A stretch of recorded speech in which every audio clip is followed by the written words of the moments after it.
소식입니다. 세계 200여 개의 나라의 마약 실태 현황을 담은 지도가 발표됐습니다. 이 지도를 보면 마약 중독자 비율이 가장 높은 나라는 뉴질랜드로 밝혀졌는데요. 실제 뉴질랜드에서는 사회적으로 어떤 문제가 되고 있는지 현전 일에서 자세히 알아보도록 하겠습니다. 이근택 선교사님, 안녕하십니까? 네, 안녕하십니까? 이근택 선교사입니다. 네, 반갑습니다, 선교사님.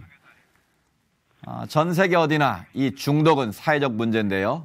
이번 마약 사태를 조사한 결과를 보면 매우 심각하다고 여겨지는데 실제로 뉴질랜드에서도 사회적 문제가 되고 있습니까? 네, 지난 12월 1일자 뉴질랜드 헤럴드지에서는 UN 마약과 범죄 사무국에서 발표한 2014년 세계 마약 조사 보고에 의해서 뉴질랜드가 세계 200여 국가 중에 마약 사용자가 가장 많은 나라라고 보도한 바가 있습니다. 네.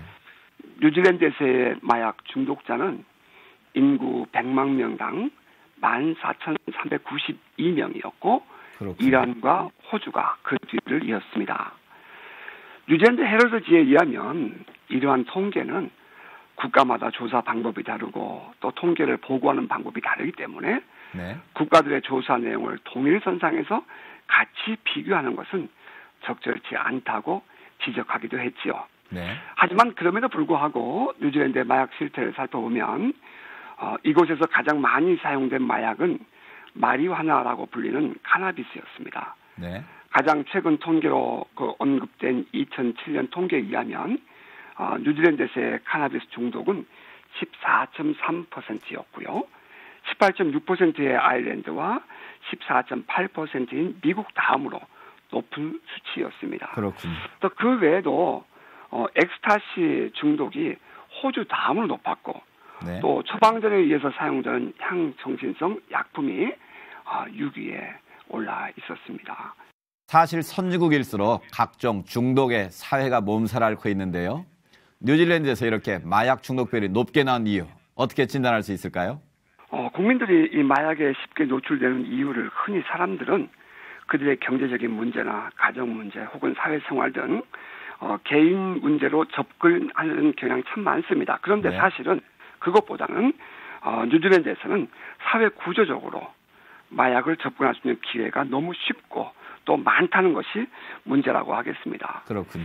2006년도에 이곳에 있는 메시대학교에서 발표된 이 합법적 마약에 관한 논문이라는 것이 있었는데요. 예. 13세에서 45세까지의 2,010명을 조사했습니다.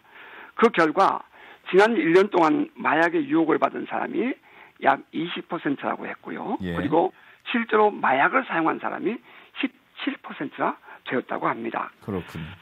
뉴질랜드에서 이 카나비스는 매우 알려진 것인데요.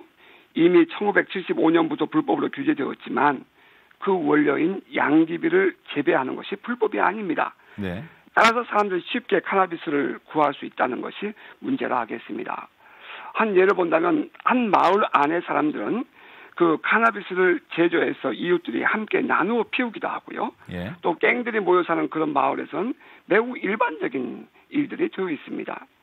그리고 심지어는 종종 학교 주변에서조차도 방과 후에 청소년들에게 그 불법으로 카나비스를 나누어주며 피게 하므로 네. 사회적으로 이 청소년 범죄를 부추기는 결과를 초래하기도 하고 있지요. 이런 환경을 변화시키기 위해서는 사회가 줄 수 없고 또 해결할 수 없는 것, 이들을 교회가 감당해야 될 것 같은데 뉴질랜드 교회의 모습은 어떻습니까? 예, 이곳 정부는 마약 중독자를 치료하기 위해서 1년에 약 1억 2천만 불을 사용하고 있다고 보고했습니다. 네. 개인당 27불을 사용하는 것인데요. 이것은 미국의 29불 다음으로 많은 돈이 사용되고 있다는 것을 우리에게 알게 합니다. 그렇군요. 뉴질랜드에서 이러한 사회적 병리 현상을 치유하기 위해서는 이 마약재단이라는 기관이 설립되어 있고요. 예. 술과 마약 중독자를 치료하는 기관이 운영되고 있기도 합니다. 네. 누구든지 마약에 중독된 사람이 있으면 가족들이 신고하기도 하고요. 본인이 또 스스로 방문해서 치유 프로그램에 참여함으로 중독에서 벗어나려고 애쓰는 모습을 보기도 합니다. 네. 그러나 참으로 안타까운 것은 그러한 치유 프로그램이 과정 중에는 효과가 있는 듯 보이지만 과정을 마치고 나면 또다시 과거로 돌아가 보려는 사람들이 많아서 네. 겨우 5% 정도의 사람들만이 지속적인 치료의 효과를 보고 있다는 통계가 있었습니다. 그렇군요. 누가 보아도 인정할 만큼 잘 짜여진 프로그램이라 할지라도 기본적으로 인격적인 변화가 일어나지 않는 한 네. 마약 중독자를 구제한다는 건 참으로 어려운 일입니다. 예수 그리스도를 인격적으로 영접하고 또 지속적으로 성령의 능력 안에서 머무는 삶을 살게 하는 것만이 네.